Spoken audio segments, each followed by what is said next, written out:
Sıradık takıldık. Arro'yla birinci kartoşkan sıradım. Kartoşka kaça son dedim. Desem kartoşkanın bası 150 son dedim. Daha bir kartoşka gitti. Arasında sevdi sıradım. Kızılı kaça sarısı kaça. Anam piyaz olayında piyazı da ekti varam tartın dedim. Haydar ben badırın gerek mi dedi. Gerek dedim. Kartoşkadan 5 kilo, sevizden 3 kilo, piyazdan 2 kilo. Badırın bana Haydar'da ne bulaştı? Şeker at bulaştı. Kızıl sevizden mi dedi, verin dedim. Kartoşkanın canısını besledim dedi.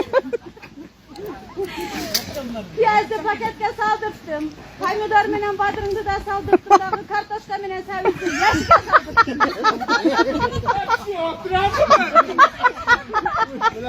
Kardeşler kumbaşla mıydı? Sevizden kaçıktım da badırın. Badırın menen payını derdim şeker et yaşadım. O şey bu.